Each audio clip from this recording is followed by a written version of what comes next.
Hey, what's up, y'all? Welcome back. So today we're going to talk about Robert Johnson again, bringing that back. Robert Johnson is the king of the Delta blues. So if you're trying to learn blues guitar, this is the stuff that you should probably start with. This is a great lesson because we're going to go over a few of these cool techniques that he uses. One is just following that 12-bar blues form, which is so essential for all styles of blues playing. And then two, something that's called the dead thumb, plus a bar-by-bar walkthrough of the whole song. I'm going to show you the little bitty solo he does in the middle too, and then the outro phrase as well. We're also going to do slow plays with the metronome with the tabs on the screen so you guys can follow along. Let's jump into that lesson and get going.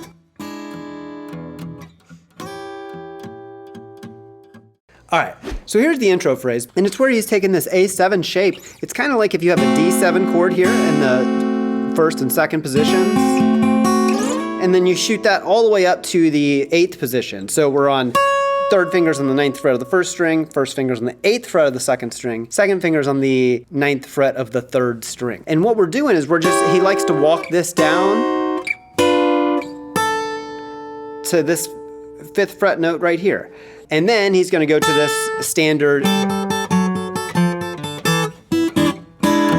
turnaround phrase that he does. That's his classic turnaround. It's a must know. So we start on beat 3 and it's going to be counted like this. Rest, rest, 3 and a 4 and 1 and a 2 and 3 and a 4 and 1 and 2 and a 3 and a 4 and a 1 and 2 and 3, 4. That's that whole phrase. On the walk down part, you should make sure to catch that with your pinky because you've got to do the walk down like that. Now let's move into the main theme. This follows exactly a standard 12-bar blues form in the key of A, and we have a very standard turnaround at the end of the song. He's using a lot of the shapes that we used in the intro, so here's how the song starts. 3, 4, 1 and 2 and 3 and 4 and 1.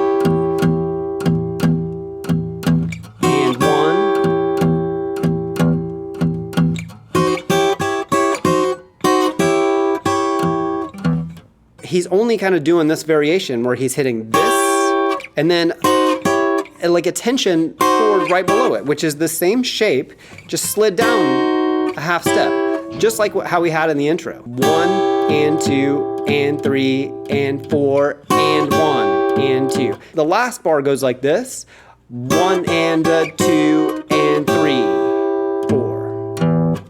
One of the cool techniques that he uses here is something that we call the dead thumb. It's this kind of sound.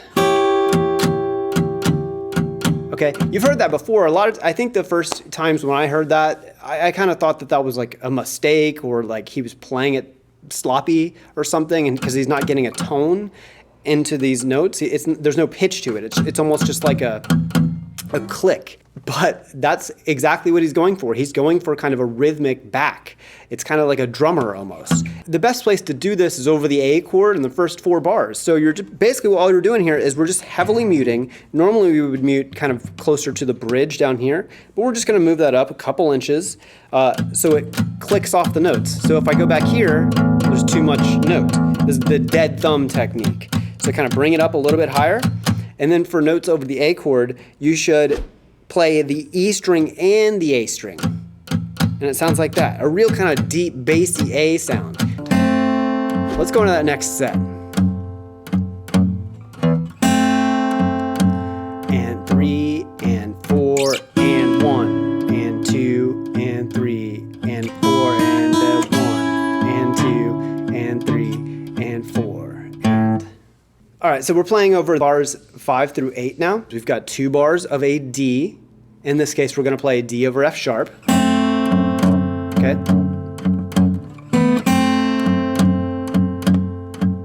Okay. Just like that, bars 7 and 8, we're going to play back over the A7 chord. And the way that he does that is he uses this technique that we call a push. And we're going to play 1 and 2 and 3 and 4 and 2 and 3 and 4 and. Now that and on this bar 6 is basically going to do a little push on this chord. 5th fret of the B string, 6th fret of the G string, and we're pushing that up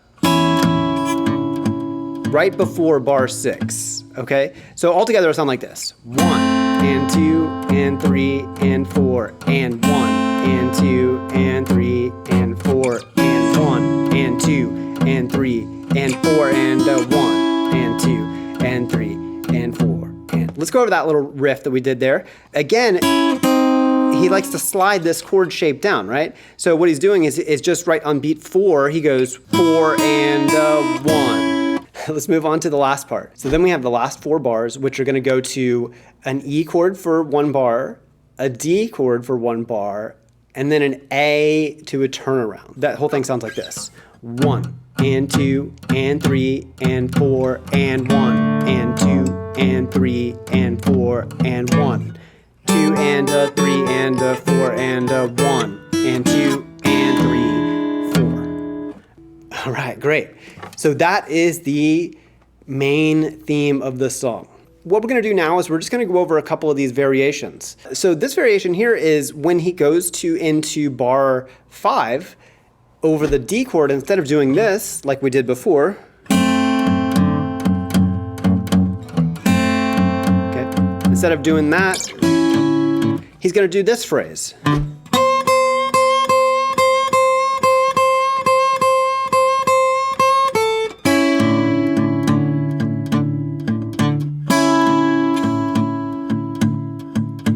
Okay, all it is basically we're just playing over this D chord, okay, hitting a D string note this time, okay, and then we're gonna bend up this note here. And he does these little quarter step bends. He bends it every single time and he plays it like this. 1 and 2 and 3 and 4 and 1 and 2 and 3 and 4 and. So that's that little solo variation that he does. Measure right before that sounds like this.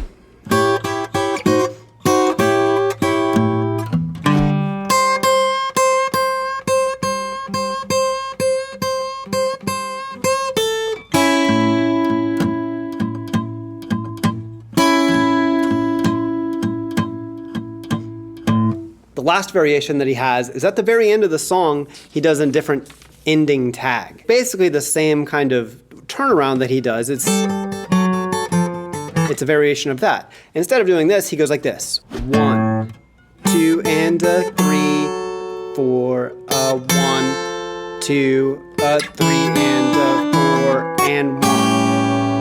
And that's the ending. That's the kind of main thing that you should remember. It's just that little phrase. It's 3 and 4 and 1. And that's how it ends. Great. So the last thing we're gonna do is just a slow playthrough of the main theme with the metronome.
All right, guys, thank you so much for watching this video. Please take a little bit of time to give me a thumbs up and to leave a comment. That really helps me out a lot in the YouTube algorithm. So I would really appreciate that. If this is the first one you guys are learning, be kind to yourself. Give yourself plenty of time to learn it. Remember, you don't have to use this thumb pick. You can just use your thumb. That's gonna work just as good.